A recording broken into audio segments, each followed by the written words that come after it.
Welcome back our channel teaching bird. दोस्तों, कल की क्लासेस में फाइलम टीनोफोरा कंप्लीट हो चुका है। ठीक है, कल हम लोग देखे थे फाइलम टीनोफोरा का एमसीक्यू भी कंप्लीट कर लिए थे। जो लोग नहीं देखे हमारे चैनल पे वीडियो अवेलेबल है, जाके देख सकते हैं। आज हम लोग स्टार्ट करने वाले हैं प्लेटीहेल्मिंथेस। न्यू फाइलम स्टार्ट करेंगे। क्या है?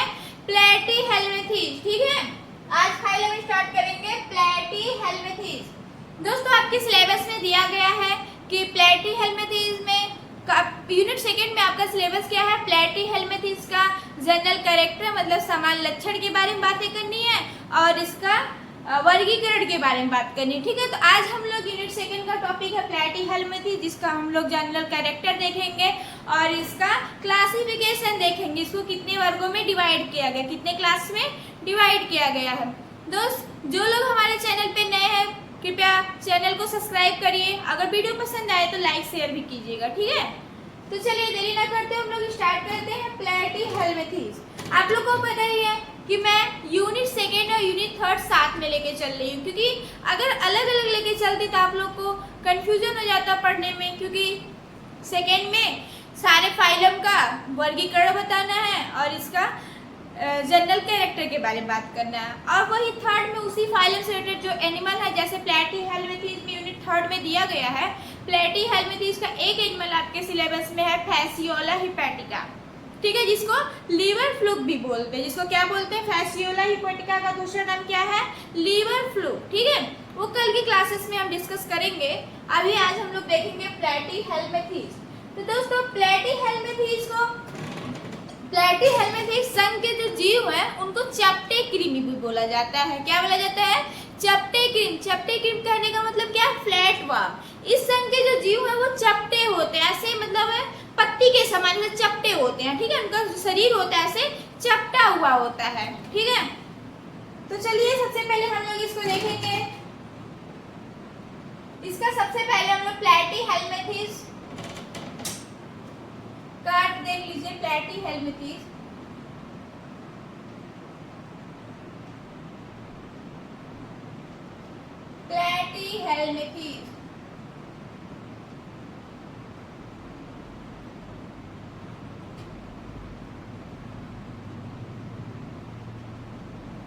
मतलब चपटे कृमि।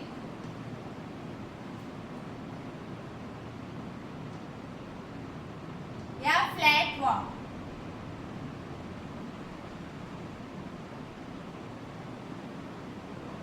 ठीक है, प्लेटीहेल्मिंथेस का मतलब क्या होता है? चपटे कृमि या फ्लैट वर्म। प्लेटीहेल्मिंथेस को क्या बोला जाता है? चपटे कृमि या फ्लैट वर्म। चपटे कृमि कहने से क्या तात्पर्य है कि इस समूह के जो जीव हैं, इस संघ के जो जीव हैं, सभी उनकी आकृति कैसी होगी? चपटी पाई जाएगी। उनकी आकृति ऐसे चपटा होगा या पत्ती के समान कह लीजिए। ठीक है, और स्टार्टिंग की क्लासेस में मैं बता रही थी, जब पोरीफोरा स्टार्ट किए थे तो वहीं पे आप लोग का एक चार्ट डायग्राम दे दिया था मैंने। तो वहां बताया था कि प्लेटीहेल्मिंथेस के जीवों से क्या स्टार्ट हो जाता है, इनका बॉडी का ऑर्गेनाइजेशन जो है वो ऑर्गन लेवल का स्टार्ट हो जाता है। ठीक है, टीनोफोरा तक क्या था? टिश्यू लेवल बेस था, लेकिन यहाँ से क्या शरीर का जो है ऑर्गन लेवल बेस, शरीर का जो ऑर्गेनाइजेशन है वो अंग स्तरीय हो जाता है। ठीक है, प्लेटीहेल्मिंथेस से शरीर का जो ऑर्गेनाइजेशन है वो कैसा हो जाता है? अंग स्तरीय का हो जाता है। ठीक है, इनके में organ system of level of organisation पाया जाता है। ठीक है, और हमने क्या बोला था? टीनोफोरा जो होता है डिप्लोब्लास्टिक था। ठीक है, एपिडर्मिस और एंडोडर्मिस। अभी तक के जितने देखे थे हम लोग कितना देखे थे? डिप्लोब्लास्टिक देखे थे। ठीक है, मतलब उनका एपिडर्मिस था, बाहरी लेयर को एपिडर्मिस बोलते थे, आंतरिक लेयर को क्या बोलते थे? एंडोडर्मिस बोलते थे। लेकिन प्लेटीहेल्मिंथेस के जो जीव हैं, प्लेटीहेल्मिंथेस संघ के जो सारे एनिमल हैं उनमें क्या पाया जाएगा? ट्रिप्लोब्लास्टिक होते हैं। ट्रिप्लोब्लास्टिक होते हैं मतलब इनकी बॉडी की लेयर हो वो 3 भाग में डिवाइड होती है। 3 भागों में डिवाइड होती है, एपिडर्मिस, एंडोडर्मिस और मेसोडर्मिस। बीच वाले भाग को क्या बोलेंगे? बीच वाली लेयर को क्या बोलेंगे? मेसोडर्मिस। ठीक है, और हमने बताया था कि टीनोफोरा तक के जो जीव हैं, जैसे टीनोफोरा में क्या था कि रेडियल सिमेट्री पाई गई थी। ठीक है, रेडियल सिमेट्री कहने का तात्पर्य था शरीर के किसी भी सतल से एक लाइन गुजारा जाए, दोनों जो भाग है आपस में बराबर होंगे। लेकिन प्लेटीहेल्मिंथेस के जो जीव हैं, प्लेटीहेल्मिंथेस संघ के जो जीव हैं उनमें वो हार्ट, वो बाइलेटरल प्रदर्शित सिमेट्री प्रदर्शित करते हैं, वो बाइलेटरल सिमेट्री प्रदर्शित करते हैं। बाइलेटरल सिमेट्री करने का क्या तात्पर्य है? क्योंकि उनके शरीर को सिर्फ 20 से ही डिवाइड किया जा सकता है, उनके शरीर को सिर्फ 20 से ही किया जा सकता है। अब जितने आने वाले फाइलम है, अब जितना भी फाइलम आएगा आगे प्लैटीहेल्मिंथेस के बाद, सारे क्या होंगे? बाइलेटरल सिमेट्री प्रदर्शित करेंगे। ठीक है, बाइलेटरल सिमेट्री प्रदर्शित करेंगे। बाइलेटरल सिमेट्री कहने का मतलब क्या है कि मान लीजिए ह्यूमन है, ह्यूमन क्या है? ह्यूमन भी बाइलेटरल सिमेट्री प्रदर्शित करता है। यहाँ से देखिए, यहाँ से अगर यहाँ से काटा जाए शरीर को, ह्यूमन के शरीर को बीचों बीच काटा जाए, अगर यहाँ से काटेंगे तो क्या पता है ये वाला भाग इक्वल होगा? नहीं होगा। बस ह्यूमन को कहाँ से काट सकते हैं? बीच से काट सकते हैं। तब एक आंख इधर, एक आंख, मतलब इधर वाला पार्ट और इधर वाला पार्ट जो दोनों होगा बराबर होगा, उसी को क्या बोलते हैं? Bilateral symmetry. ठीक है, बाई मतलब दो भागों में, लेटरल साइड से अगर काटा जाए, डॉर्सली लेटरल साइड से अगर उनके लाइन या तल पे लाइन गुजारा जाए, दो भागों में डिवाइड किया जाए, ह्यूमन को दो भागों में डिवाइड किया जाए। देखिए यहाँ से ही बांट सकते हैं ना, यहीं से बांट सकते हैं, तो शरीर का जो दोनों भाग होगा वो आपस में बराबर होगा। वैसे प्लैटीहेल्मिंथेस के जो जीव हैं वो भी क्या होते हैं? बाइलेटरल सिमेट्री प्रदर्शित करते हैं। ठीक है, चलिए लिखते हैं पॉइंट टू पॉइंट। सबसे पहले हम लोग इसका देखेंगे सामान्य लक्षण। हेडिंग डालिए सामान्य लक्षण।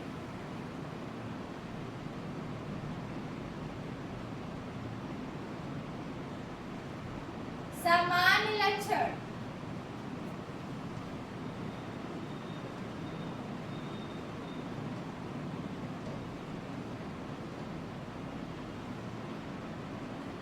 प्लैटीहेल्मिंथेस में सिर्फ एक ही चीज दिया गया है जो कि आपके सिलेबस में फैसियोला दिया गया है। ठीक है, जिसका फैसियोला हिपैटिका भी बोलते हैं और इसका कॉमन नेम क्या है? लीवर फ्लूक भी बोलते हैं। ठीक है, लीवर फ्लूक क्यों बोला जाता है कल क्लासेस में डिस्कस करेंगे, क्योंकि ये लीवर में ही पाया जाता है, मनुष्य के लीवर में जाके इसमें 2 होस्ट होते हैं।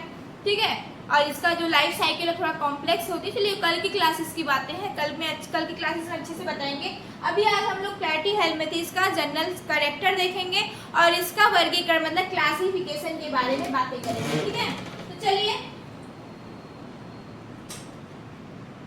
पहला पॉइंट इसमें लिखे, इस संघ के जीवों का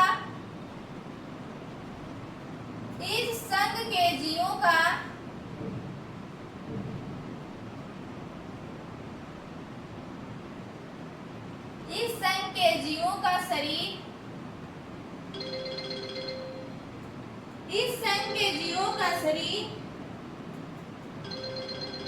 एक सेकेंड,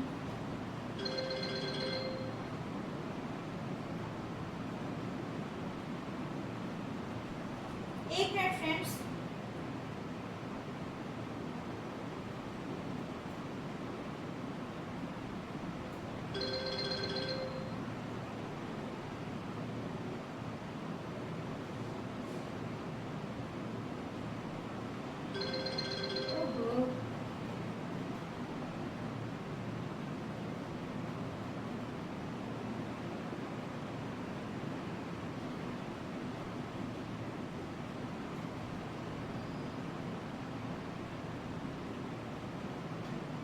चलिए स्टार्ट करते हैं, थोड़ा सा फोन आ गया था।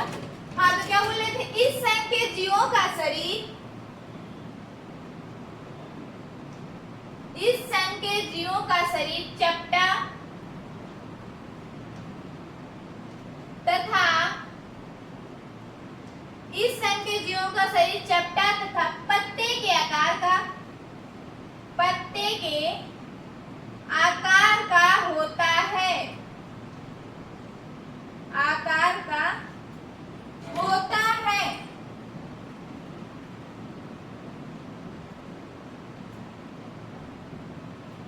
इस संघ के जीवों का शरीर चपटा तथा पत्ते के आकार का होता है। यह मतलब जीव जो होते हैं, इस संघ के जो जीव होते हैं, फैसियोला हिपैटिका जैसे इस संघ के जीव है ना, ये देखिए कुछ इस तरीके से होते। अरे यार क्या बन जाता है कभी कभी।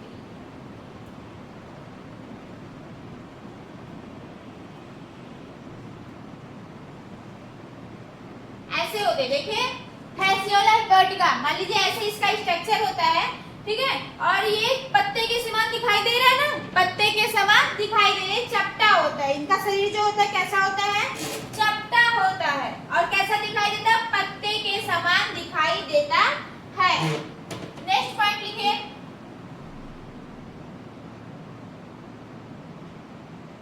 इस संघ के जीव, इस संघ के जीव त्रिस्तरी, यहां से लिखिए इस संघ के जीव का शरीर,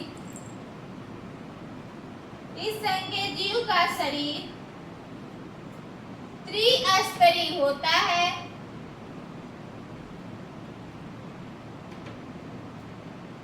त्रिस्तरी होता है। बाहरी परत को, बाहरी परत को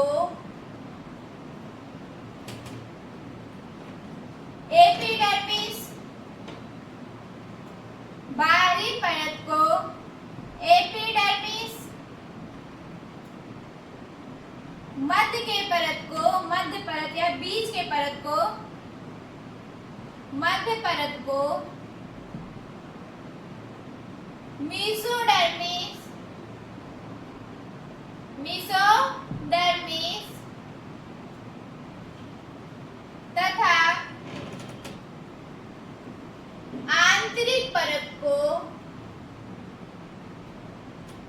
तथा आंतरिक परत को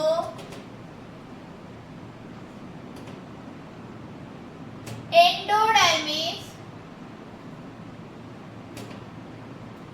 एंडोडर्मिस कहा जाता है।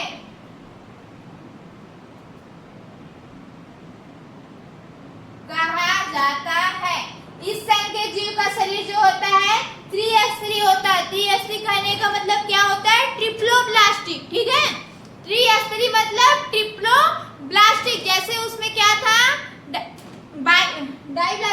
डिप्लोब्लास्टिक था, हाँ, जैसे टिनोफोरा और टिनोफोरा हो गया और पोरीफेरा हो गया, इस सब में क्या जीव एनिमल के शरीर कैसे थे, डिप्लोब्लास्टिक, ठीक है।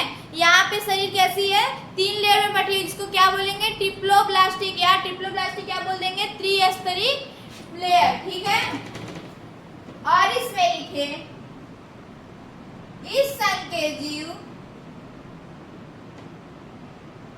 इस संघ के जीव, इस संघ के जीव द्विपार्श्व सममिति, द्विपार्श्व सममित मतलब बाइलेटरल सममिति, इंग्लिश में लिख दे रही है, नहीं समझ पाएंगे आप लोग, बाइलेटरल सिमेट्री,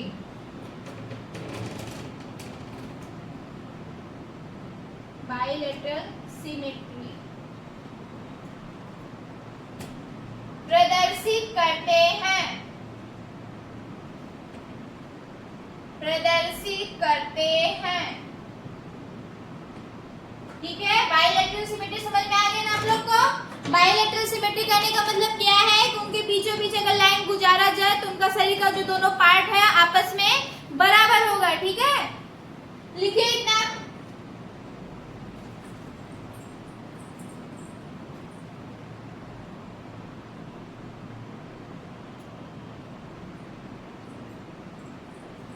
फटाक से लिखिए, साथ में ही नोट्स बना लिया करिए आप लोग।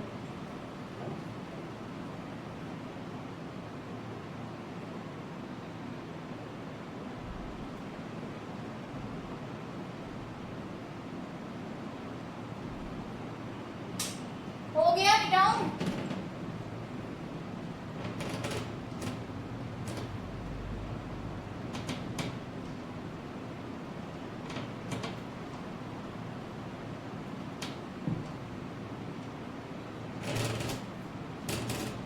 लिखिए नेक्स्ट पॉइंट, लक्षण लिख दीजिए। नेक्स्ट पॉइंट लिखिए, ये स्वतंत्र रूप से, ये स्वतंत्र रूप से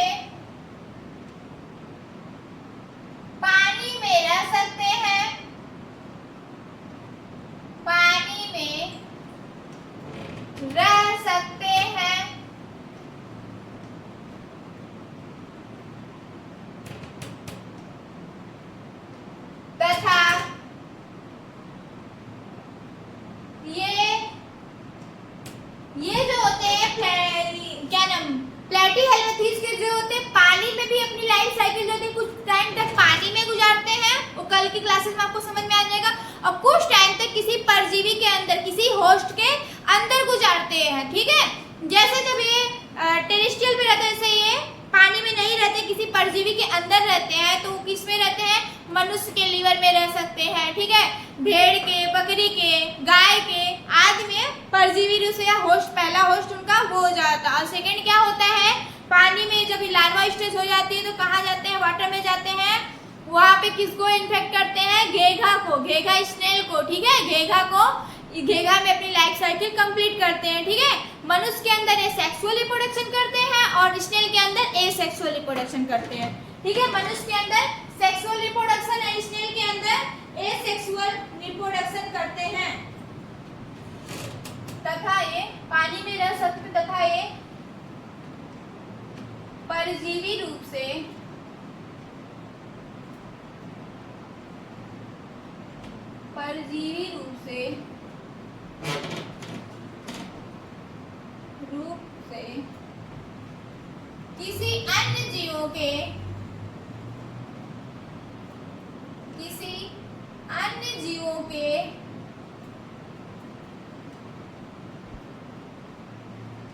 किसी अन्य जीवों के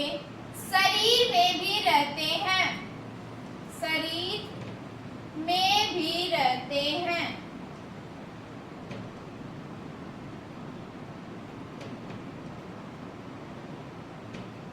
ये स्वतंत्र रूप से पानी में रह सकते हैं तथा परजीवी रूप से किसी अन्य जीवों के शरीर में भी रहते हैं, ठीक है। अभी भी बताया ना, तो ये होता है।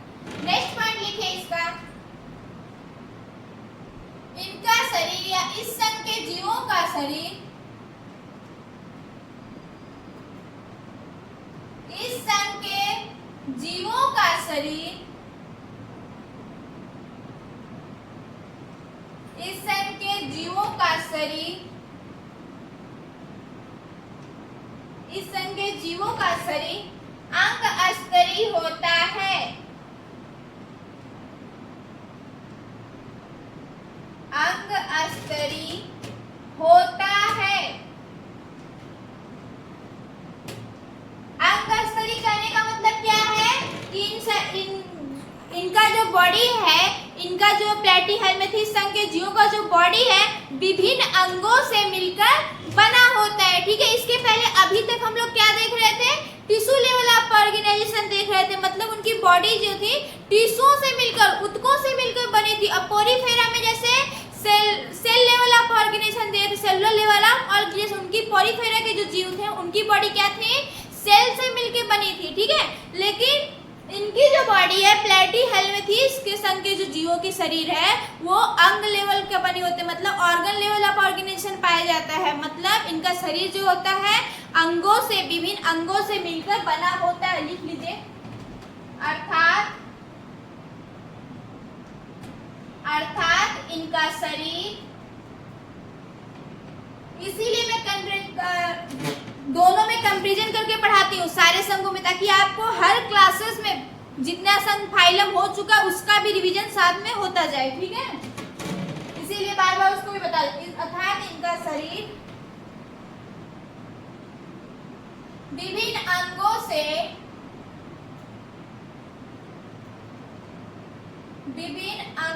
से मिलकर बना होता है, मिलकर बना होता है।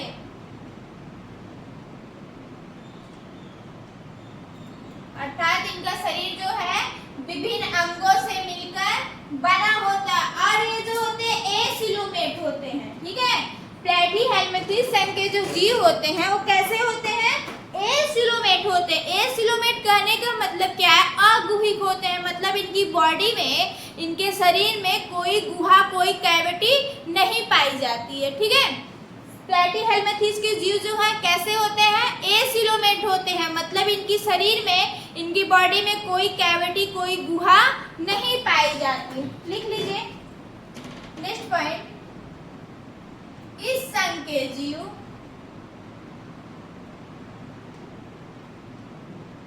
इस संघ के जीव एसिलोमेट होते हैं,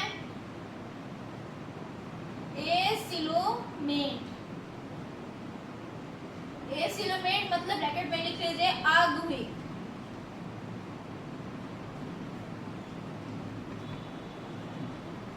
अग्विक होते हैं, ठीक है। अर्थात इनकी बॉडी में इन सबके जीवों के बॉडी में कोई भी क्या कैविटी नहीं पाई जाती है, कोई भी कैविटी नहीं पाई जाती है। नेक्स्ट पॉइंट इसमें लिखिए, ये सबसे इंपॉर्टेंट पॉइंट है, ठीक है, ये इंपॉर्टेंट डाल लीजिए क्योंकि प्रीवियस ईयर में क्वेश्चन आ चुका है, पेपर उठा के देख लीजिए। इस संघ के जीवों में उत्सर्जन, इस संघ के जीवों में उत्सर्जन, जीवों में उत्सर्जन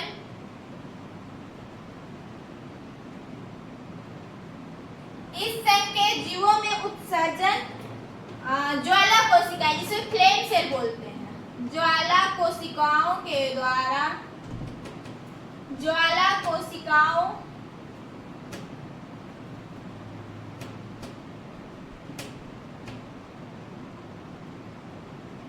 के द्वारा होता है। ज्वाला कोशिकाओं, यहाँ लिखे फ्लेम सेल,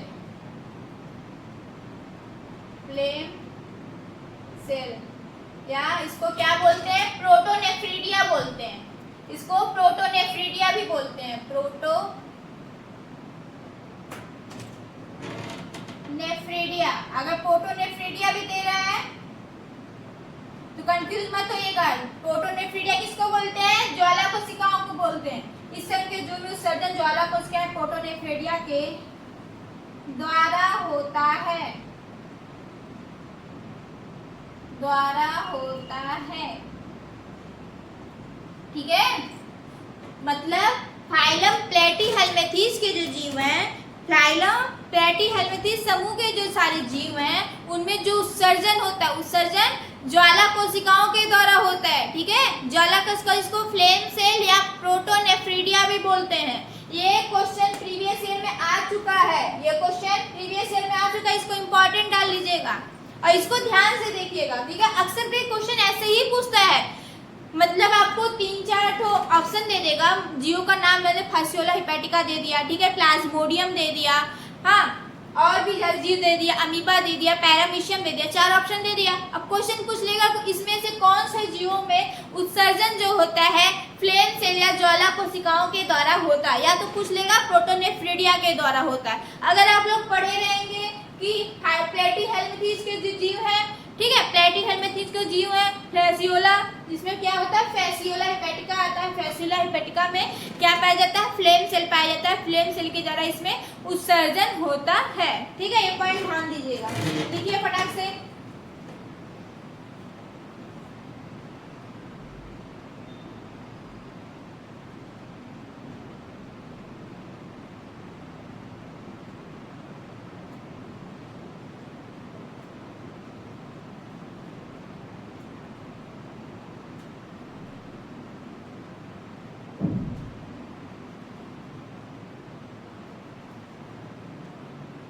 हो गया, मिटाऊं?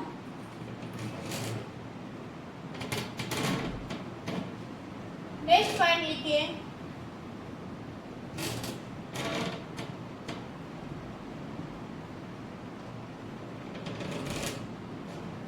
इस संघ के जीवों में, इस संघ के जीवों में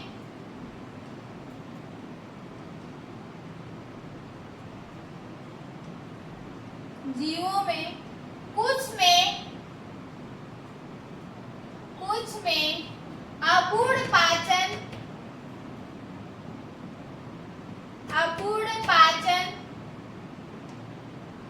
तथा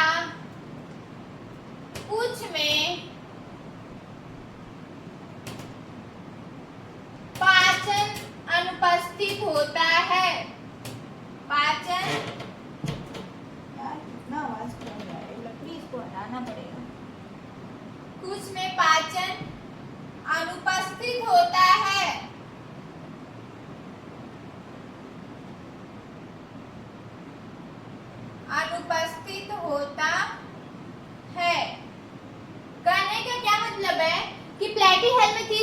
जीव है, कुछ में जो होता है इनकम्प्लीट डाइजेस्टिव सिस्टम पाया जाता है, ठीक है। कुछ में पाचन जो होता है इनकम्प्लीट होता है, मतलब पूरा डाइजेशन नहीं होता। और कुछ में कुछ स्पीसीज जो होती हैं प्लेटीहेल्मिंथेस के, जो कुछ स्पीसीज हैं, कुछ जीवों के जो स्पीसीज, उसमें पाचन पाया ही नहीं जाता, उसमें डाइजेशन पाया ही नहीं जाता है, ठीक है। इस संघ के जीवों में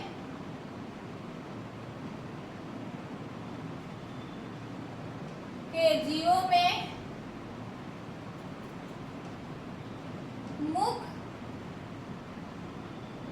इस संघ के जीवों में मुख जो होता है पाचन और गुदा दोनों का काम करता है। या ऐसे लिखे, इस संघ के जीवों में एक छिद्र होता है, एक छिद्र होता है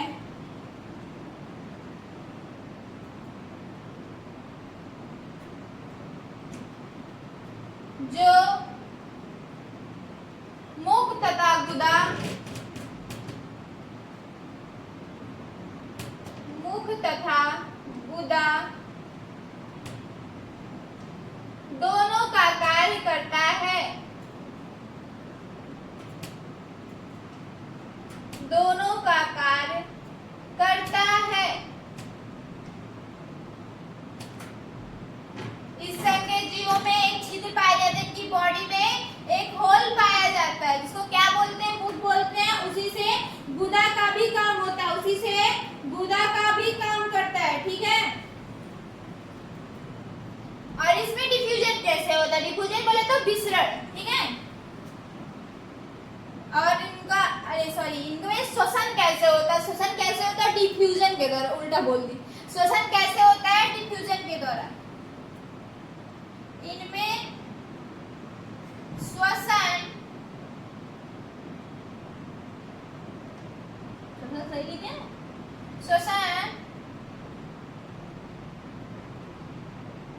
शरीर के विसरण, शरीर के परतों के विसरण द्वारा लिखें, क्या लिखें, शरीर की सतह से। इनमें श्वसन शरीर के सतह से विसरण द्वारा होता है, विसरण द्वारा होता है। मतलब इनमें जो श्वसन की प्रक्रिया होती है वो बॉडी की लेयर जो होती है उसके डिफ्यूजन मतलब विसरण के द्वारा होता है, ठीक है। इसमें कोई स्पेशल ऑर्गन श्वसन के लिए नहीं पाएगा, बॉडी में डिफ्यूजन के थ्रू इनमें श्वसन होता है, ठीक है। अब इनमें देखिए, इस संघ के जीवों में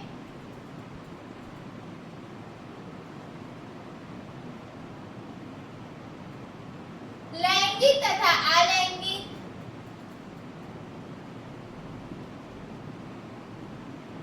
लैंगिक तथा अलैंगिक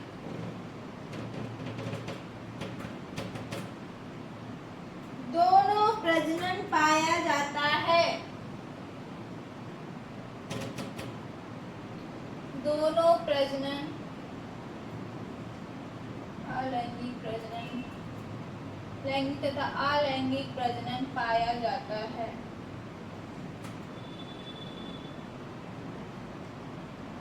मतलब प्लेटीहेल्मिंथेस के जो जीव है, प्लेटीहेल्मिंथेस फाइलम प्लेटीहेल्मिंथेस समूह के जो जीव है उनमें सेक्सुअल रिप्रोडक्शन भी होता है और एसेक्सुअल रिप्रोडक्शन भी होता है, ठीक है। स्टार्टिंग में ही बताए थे कि जिसमें फैसियोला हिपैटिका है उनमें उसका जो होस्ट होता है मनुष्य हो सकता है या फिर सुअर हो सकता है या गाय काऊ कुछ भी हो सकता है, ठीक है। तो ये मतलब एक परजीवी के रूप में जब इनका लाइफ साइकिल चलता है तो मतलब सेक्सुअल मतलब ह्यूमन के अंदर इनका लाइफ साइकिल जब तक चलेगा तो उनमें सेक्सुअल रिप्रोडक्शन करेगा। फिर इनका एसेक्सुअल रिप्रोडक्शन पानी के अंदर, जिसमें कहाँ होता है, स्नेल के अंदर होता है, ठीक है। एसेक्सुअल रिप्रोडक्शन स्नेल के अंदर बोले तो घेघा के अंदर होता है, ठीक है। अपनी लाइफ साइकिल में सेक्सुअल और एसेक्सुअल रिप्रोडक्शन दोनों कंप्लीट करते हैं, ठीक है।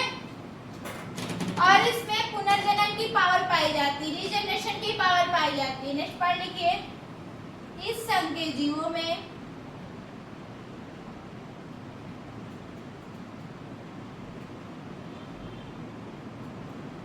इस संघ के जीवों में पुनर्जनन की क्षमता होती है। पुनर्जनन मतलब रीजनरेशन, ठीक है, क्षमता होती है। एग्जाम्पल लिख लीजिए, फैसियोला।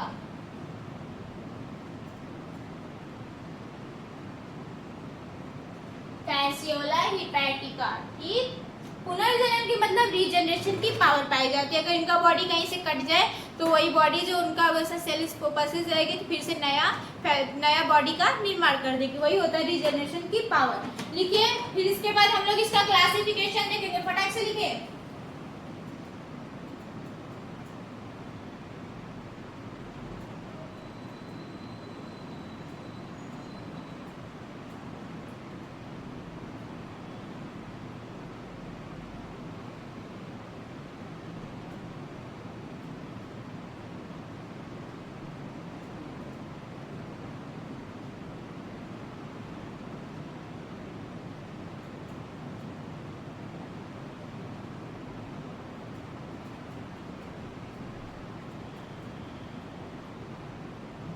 हो गया, मिटाऊं?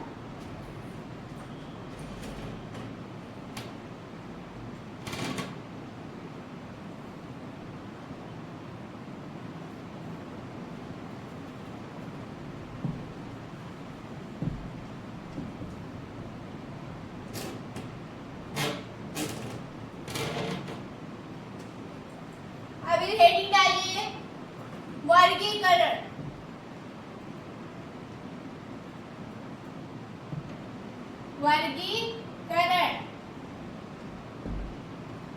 वर्गीकरण बोले तो क्लासिफिकेशन।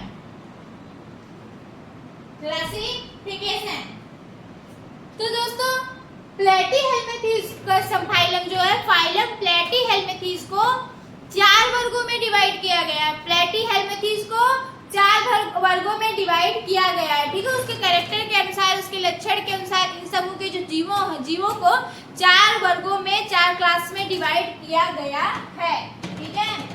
देखिए कौन कौन से हैं।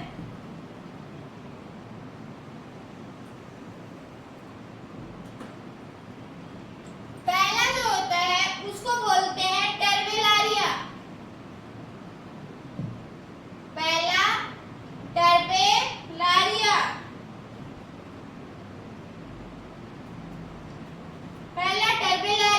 ट्रेमेटोडा।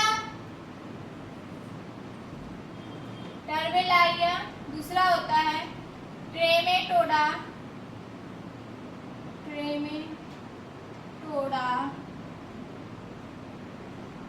सही लिखी हूँ? ट्रेमेटोडा। एक सेकंड देख लो।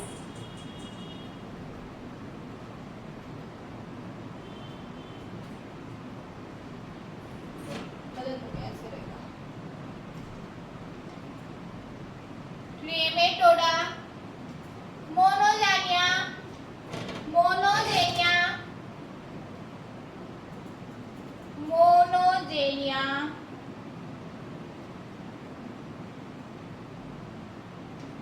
और लास्ट होता है सिप्टोडा।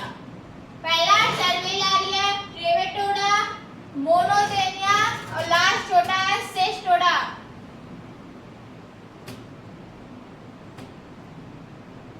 ठीक है। फाइलम प्लेटीहेल्मिंथेस को 4 वर्गों में डिवाइड किया गया है। फाइलम प्लेटीहेल्मिंथेस को 4 वर्गों में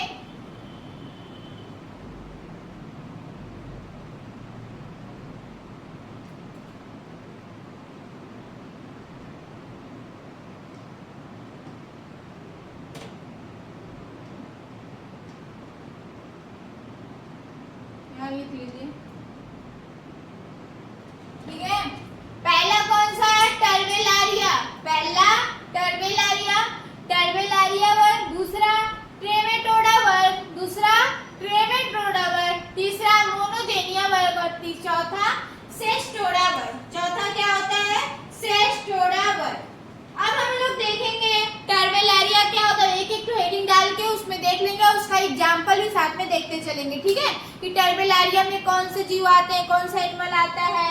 ट्रेमेटोडा में कौन सा आता है, मोनोजेरिया में क्या आता है और सेस्टोडा में क्या आता है। ठीक है, पहले हेडिंग डालिए टर्बेलारिया।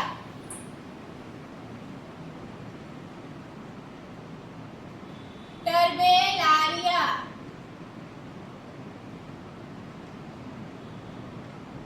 टर्बेलारिया, टर्बेलारिया जो होता है, देखिए इसके नाम से ही मतलब लग रहा है कि कुछ लार्वा टाइप में होगा। लारिया लिखा है ना, कुछ लार्वा होगा।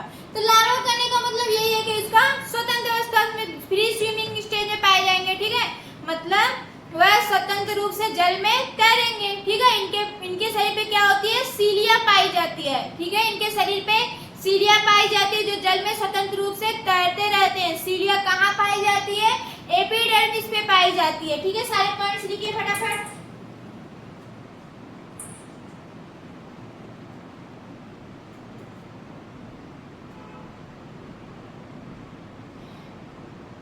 टर्बेलारिया में हाँ, ये ज्यादातर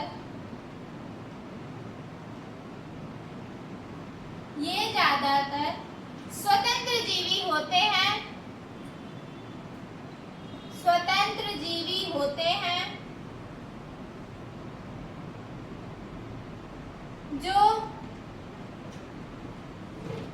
समुद्र,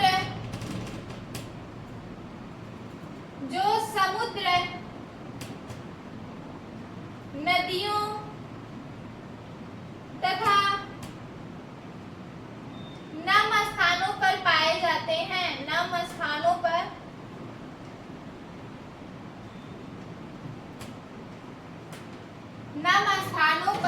पाए जाते हैं।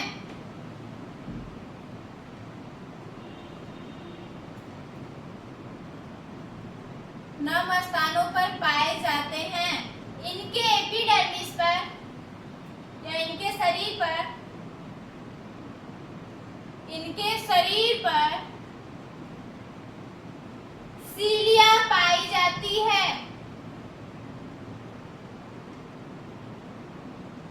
सीलिया पाई जाती है।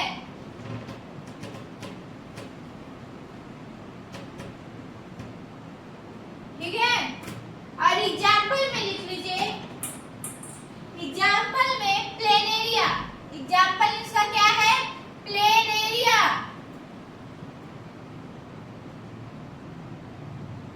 देखिए प्लेनेरिया टर्बेलारिया से मिलता जुलता है ना, छोड़िए वैसे ऐसे कंफ्यूज हो जाएंगे। हाँ, तो टर्बेलारिया का क्या सिम्टम्स है, ये ज्यादातर जो होते हैं स्वतंत्र जीवी होते हैं। मतलब क्या होता है स्वतंत्र जीवी कहने का मतलब क्या है कि इनकी जो लाइफ साइकिल है किसी होस्ट पे डिपेंड नहीं होती है। ठीक है, किसी होस्ट पे डिपेंड नहीं होती है। ये स्वतंत्र रूप से भ्रमण करते हैं, स्वतंत्र रूप से अपनी लाइफ गुजारते हैं। ठीक है, इनको किसी होस्ट की जरूरत नहीं होती है। जैसे अभी फैसियोला आएगा जो दूसरे समूह का जीव है, उसको अपनी लाइफ साइकिल कंप्लीट करने के लिए, मतलब उसको जीने के लिए एक मनुष्य चाहिए। भाई मनुष्य में थोड़ा सा सेक्सुअल रिप्रोडक्शन कर लेगा, फिर उसको क्या चाहिए, घेंगा चाहिए, मतलब स्नेल चाहिए। ठीक है, स्नेल में अपना लाइफ साइकिल उसको भाई होता है ना कि मतलब कितना मेहनत लगती होगी। एक बार मनुष्य के अंदर जाओ या गाय के अंदर जाओ, फिर इधर जाओ। लेकिन टर्बेलारिया समूह के जो जीव हैं, टर्बेलारिया के जो स्वतंत्र जीव, उनको किसी होस्ट की जरूरत नहीं होती और इनके शरीर पे क्या पाया जाता है, सीलिया पाया जाता है। ठीक है, जो सीलिया का क्या काम होता है, सीलिया का काम स्टार्टिंग के क्लास से बताते आ रही हूँ। सीलिया का काम क्या होता है कि वह मूवमेंट में हेल्प करती है। ठीक है, मूवमेंट में हेल्प करते है। इसका एग्जाम्पल क्या हो गया, प्लेनेरिया। ठीक है, एग्जाम्पल क्या है, प्लेनेरिया। नेक्स्ट लिखिए,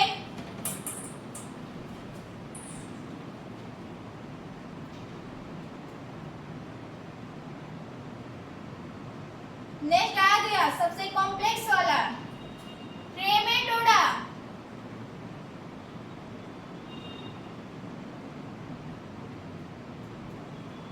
ट्रेमेटोडा इस वर्ग के जीव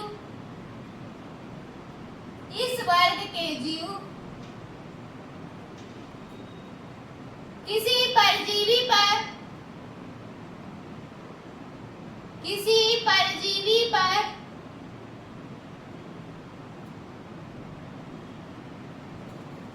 अपना जीवन व्यतीत व्यतीत करते हैं, परजीवी पर अपना जीवन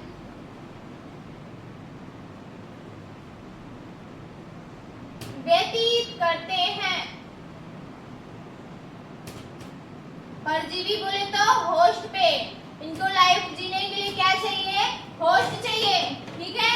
और इनपे क्या होता है, इनका जीवन चक्र जो होता है, लाइफ साइकिल, वो जटिल होती है, ठीक है, कॉम्प्लेक्स होती है। कॉम्प्लेक्स क्यों होती है, क्योंकि इनको होस्ट की जरूरत होती है। जैसे मान लीजिए इसका एग्जांपल लिवर फ्लूक है, ठीक है, लिवर फ्लूक बोले तो फैसियोला हेपेटिका। तो फैसियोला हेपेटिका एक बार ह्यूमन में अपना लाइफ साइकिल गुजारना है, एक बार काऊ में, या अरे एक बार स्नेल में गुजारना है, ठीक है, एक बार स्नेल में गुजारना है, एक बार किसी स्तनपायी में। तो भाई उनको मेहनत लगेगी ना, इसलिए उनका लाइफ साइकिल जो होती है कॉम्प्लेक्स होती है। लिख भी लीजिए, इनका जीवन चक्र, इनका जीवन चक्र जटिल होता है, जीवन चक्र जटिल होता है, ठीक है। और इनमें क्या पाया जाता है, चूसक पाया जाता है, ठीक है, चूसक पाया जाता है, ताकि वो किसी होस्ट पे अपना भोजन प्राप्त करें, किसी होस्ट से अपना भोजन प्राप्त करें। इनमें चूसक पाया जाता है।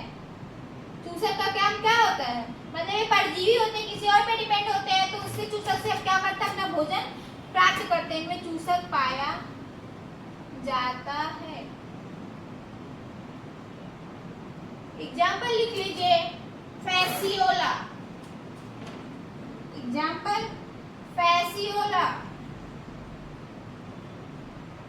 जिसको क्या बोलते हैं, लीवर फ्लूक, लीवर फ्लूक बोलते हैं, ठीक है। फैसियोला लिखिए फटक से, फिर अगला दो और बचा है, यहाँ पे ब्रैकेट करके लिख भी लीजिए लीवर फ्लूक, नहीं तो आप लोग भूल जाएंगे। लीवर फ्लूक कल की क्लास में इसको डिस्कस करना है, इसकी लाइफ साइकिल के बारे में, क्योंकि आपके सिलेबस में दिया गया है, जिसको पढ़ना ही पड़ेगा। फटाक से लिखिए, फिर मिटाओ।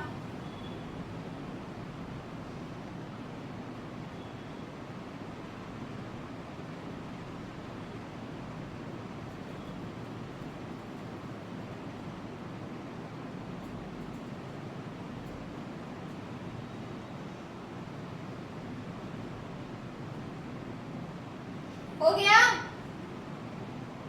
मिटाऊं, हो गया। नेक्स्ट हेडिंग डालिए, मोनोजेनिया।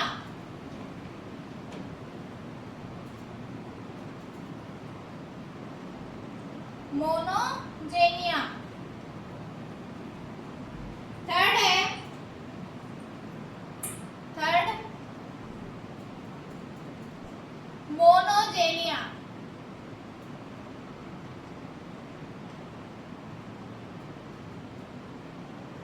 मोनोजेनिया, तो दोस्तों जो मोनोजेनिया वर्ग के जो जीव हैं, जो मोनोजेनिया वर्ग के जो जीव हैं, वो कहाँ, वो बाह्य परजीवी होते हैं, ठीक है, वो बाह्य परजीवी होते हैं। और इनका जो लाइफ साइकिल है वो सिंपल होती है, बहुत कॉम्प्लेक्स नहीं होती है, ठीक है। उसकी तरह मतलब ट्रेमेटोडा की तरह इनकी लाइफ साइकिल बहुत कॉम्प्लेक्स नहीं होती है। ये मछलियों तथा मछलियों या मुख्य रूप से जो क्या मोनोजेनिया है, मुख्य रूप से मछलियों की त्वचा पर पाए जाते हैं, ठीक है। मछलियों की जो स्किन होती है उस पे निवास करते हैं। इनकी लाइफ साइकिल बहुत ज्यादा कॉम्प्लेक्स नहीं होती है। लिखिए, ये बाह्य परजीवी होते हैं, ये बाह्य परजीवी होते हैं।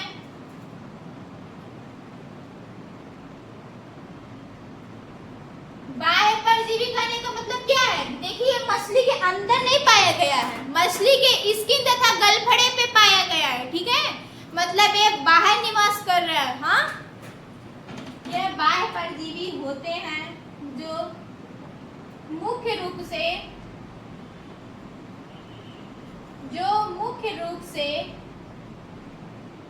मछलियों के, जो मुख्य रूप से मछलियों के त्वचा तथा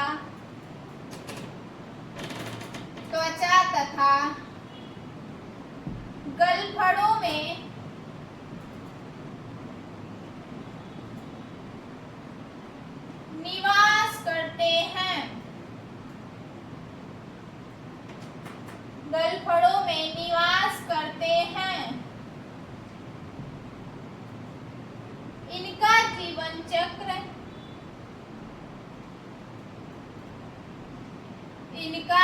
जीवन चक्र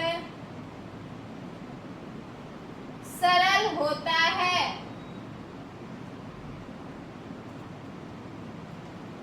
सरल होता है, ठीक है। फैसियोला की तरह इनकी लाइफ साइकिल कॉम्प्लेक्स नहीं होती है, इनकी लाइफ साइकिल कॉम्प्लेक्स नहीं होती है फैसियोला की तरह। यह जो होते हैं बाह्य परजीवी होते हैं और मुख्य रूप से जो क्या होते हैं, मछलियों के त्वचा तथा गलफड़ों में निवास करते हैं। इनका जीवन चक्र जो होता है यह क्या होता है, बहुत सिंपल होता है। नेक्स्ट हेडिंग डाल लीजिए सेस्टोडा। सेस्टोडा, ठीक है, ये लास्ट है। तो सेस्टोडा जो होता है मोनोजोइक का उल्टा समझिए, मतलब जैसे मोनोजोइक बाह्य परजीवी होता है वैसे सेस्टोडा जो होता है ये अंतः परजीवी होता है। ये अंतः परजीवी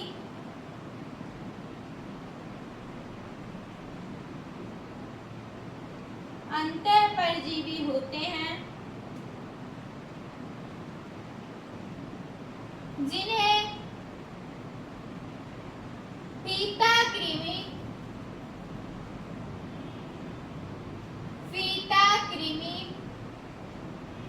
भी कहा जाता है।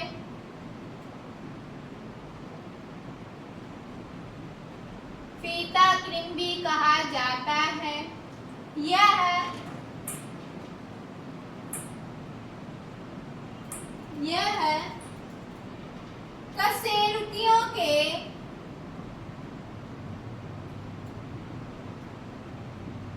यह कशेरुकियों के आंतों में निवास करते हैं। आंतों में निवास करते हैं।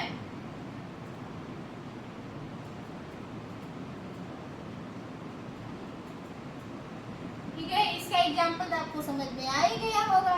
एग्जाम्पल क्या हो गया, फीता कृमि हो गया, फीता कृमि।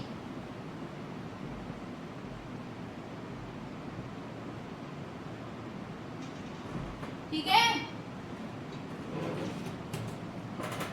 ये हो गया, इसका क्लासिफिकेशन कंप्लीट हो गया। ठीक है, आपके सिलेबस में सामान्य लक्षण के बारे में और क्लासिफिकेशन के बारे में दिया गया है, पूछा गया है, जो कि हम लोग पढ़ चुके। ठीक है, यूनिट सेकेंड का तो आज कंप्लीट हो गया।